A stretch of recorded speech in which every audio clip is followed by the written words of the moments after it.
नमस्कार. मार्गशीर्ष महिन्याची महती आपण पाहिलीच. हा महिना खंडोबा हे महाराष्ट्राचे कुलदैवत म्हणून यांना समर्पित केला गेलेला आहे. महाराष्ट्रातील तमाम जाती, वर्ण यामध्ये खंडोबा हे दैवत मानले गेलेले आहे. लाखो महाराष्ट्रीयन ब्राह्मण घराण्यामध्ये सुद्धा खंडोबा हे कुलदैवत आहे. कुलाचार, कुलपरंपरेनुसार अनेक घरामध्ये मार्गशीर्ष महिन्यात शुक्ल प्रतिपदा ते षष्टीपर्यंत खंडोबाचे नवरात्र पालन केले जाते. खंडोबा हे प्रामुख्याने ग्रामदैवत, कुलदैवत, रक्षक दैवत स्वरूपात जरी मानले गेले असले तरी प्राचीन नाव त्याचे मार्तांड भैरव असेच आहे. मार्तंड म्हणजे सूर्य भैरव आणि शिवाचे उग्र स्वरूप. रक्षणकर्ता स्वरूपाचा विस्तार या दोन्ही स्वरूपाच्या संकल्पनेला उत्तम संगम म्हणजे मार्तंड भैरव. भैरव म्हणजे सूर्य तत्व, भैरव तत्व याचे आगळे वेगळे मिश्रण आपल्याला यामध्ये पाहायला मिळते. त्यामुळे ही देवता उग्र असूनही अत्यंत कल्याणकारी आहे. मार्तंड भैरवाच्या 6 रात्रींचा उत्सव म्हणजे भक्ती, शौर्य, संस्कृती, लोकपरंपरा या सर्वांचा एक महापर्व आहे. या 6 दिवसाच्या उत्सवामध्ये विविध स्वरूपाचे, विविध भूमिकांचे, विविध चक्रांची आराधना ही होत असते. मार्तंड भैरव हा सूर्यतत्वाचा पण अधिपती आहे. त्यामुळे तामस आणि सात्विक या दोन्ही ऊर्जांचं संतुलित एकत्र परिणाम आपल्याला या देवतेमध्ये पाहायला मिळते. मानवी चित्तामध्ये दोन प्रमुख विकार मोह आणि अहंकार याचा नाश म्हणजे त्याचा वध या देवतेच्या दोन शक्ती मानल्या गेलेल्या आहेत. बाणाई आणि म्हाळसाई या दोन शक्तीसह या देवतांची पूजा होत असते. आता या 6 रात्री विषयी थोडासा गूढ असा गर्भित अर्थ दिलेला आहे. पहिल्या रात्रीला तुमच्या मधल्या चिंता अग्नीचे प्रबोधन होत असते. म्हणजेच मूलाधार चक्र ते तुमची भूमी शुद्ध होत असते. अनेक गावांकडून मध्यवर्ती भागातून ढोल ताशा यात्रा बाहेर काढल्या जातात आणि गाव आणि देव मधल्या या चक्रांच्या अनेक भल्याबोऱ्या वासनांची इथे वस्ती असते. तर त्याच्या पुढची दुसरी रात्र म्हणजे काय तर तांत्रिक दृष्ट्या स्वादिष्ठान आणि मणिपूर चक्राच्या शुद्धीची रात्र आहे. तिथे मणी आणि मल्ल या दोन देवता यांचा वध म्हणजे तुमच्यातील मोह आणि अहंकार याचा वध झाला असे म्हणता येते. सत विवेक बुद्धी जागृत होते. त्यानंतरची खालची 3 चक्र शुद्ध झाले म्हणजे खंडोबाच्या ज्ञान स्वरूपाची पूजा होताना दिसते. चौथ्या रात्री ही तुम्हाला विश्वातील सौंदर्य दिसू लागते. त्यामुळे या रात्री बाणाई आणि म्हाळसाई यांच्या सोबत विवाह आणि त्यांचे विशेष असे पूजन या कालावधीत केले जाते. 6वी रात्र आहे ती कर्मफलाची रात्र. यावेळी महापूजा होते. भक्त तुमच्या शरीरातील सर्व चक्रांचे शुद्धीकरण होताना दिसते. तसेच तुमच्यातील सूर्य तत्व आणि भैरव तत्व जागृत व्हायला मदत होते. या दिवसाला स्कंदषष्ठी असे देखील म्हणतात. स्कंद हा देवाचा सेनापती आहे. खंडोबा ही सुद्धा वीर देवता आहे. त्यामुळे या खंडोबाचा भंडारा उधळणे ही क्रिया फार प्रिय समजली जाते. खोबऱ्याच्या वाटीमध्ये हळद घेऊन त्याची उधळण होताना दिसते. हळद ही उत्तम जंतुनाशक आहे. ती तुमच्यातील रोगप्रतिकार शक्ती वाढवणारी आहे. खोबरे सुद्धा शक्तिवर्धक आहे. पिवळा रंग हे मार्तंड तेजाचे स्वरूप आणि प्रतीक समजले जाते. तर त्यामधील ऊर्जेचे स्थिरकरण करणे हे महत्वाचे असते आणि खंडोबाचे वाहन आहे जो घोडा तो गतीचा प्रतीक आहे.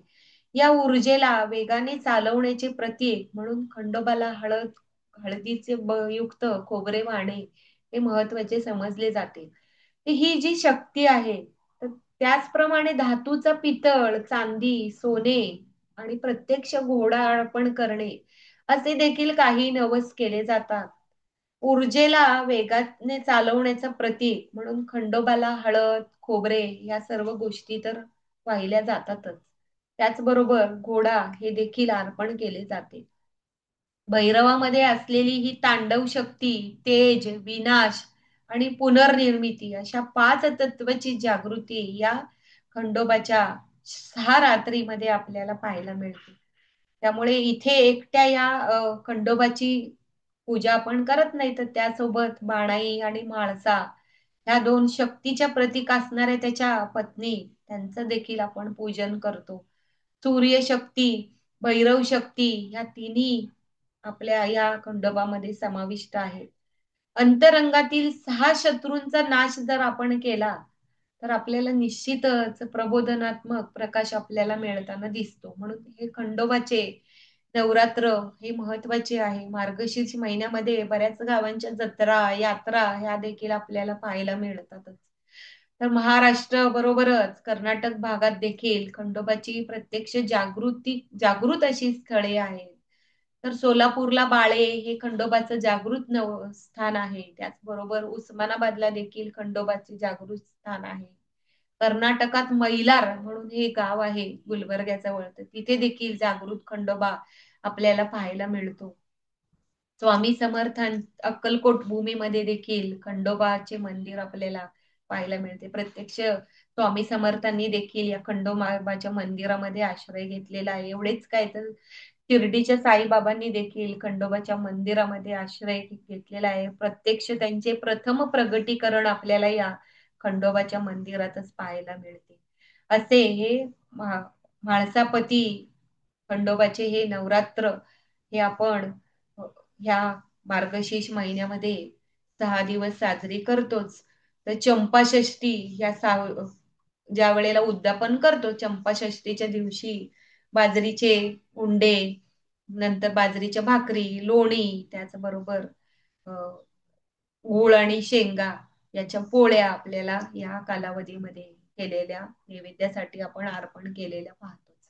म्हणूनच खंडेरायाचं चांग भलं, येळकोट येळकोट जय मल्हार या खंडोबाच्या उत्सवामध्ये या गोष्टी आपल्याला बोलायला भाग पाडतात. भैरवावरील लेखमाला ही जय मल्हार आणि जय मल्हार, जय बाणाई, जय म्हाळसाई. तर इथेच हे खंडोबाचे नवरात्र आणि त्याची माहिती याची समाप्ती होताना दिसते. या महिन्यामध्ये गुरुचरित्र पारायण देखील आपण करतो. तर त्याची माहिती ते गुरुचरित्र पारायण साधारण 7 दिवस ते असतो. तर गुरुचरित्र सप्ताह पारायण असे आपण त्याला म्हणतो. तर पहिला दिवस 1 ते 9 असा अध्याय आपल्याला करायला लागतो. दुसरा दिवस 10 ते 21 अध्याय आपल्याला वाचायला लागतात. तिसऱ्या दिवशी 22 ते 29 अध्याय वाचायला लागतात. चौथ्या दिवशी 30 ते 35 अध्याय वाचायला लागतात. पाचव्या दिवशी 36 ते 38 अध्याय वाचले जातात. 6व्या दिवशी 39 ते 43 अध्याय वाचले जातात आणि 7व्या दिवशी 44 ते 53 अध्याय वाचले जातात. 3 दिवसाचे पारायण देखील करता येते. तर पहिला दिवस 1 ते 24 अध्याय यामध्ये ज्ञानकांड आपल्याला पाहायला मिळतं. तर दुसरा दिवस 25 ते 37 अध्याय यामध्ये कर्मकांड आपल्याला पाहायला मिळतं आणि तिसरा दिवस 38 ते 53 अध्याय यामध्ये भक्तिकांड आपल्याला पाहायला मिळतं. तर गुरुचा महिमा हा अवर्णनीय आहे. सध्याच्या कलियुगामध्ये देव परमात्मा तर प्रत्यक्ष भेटत नाही.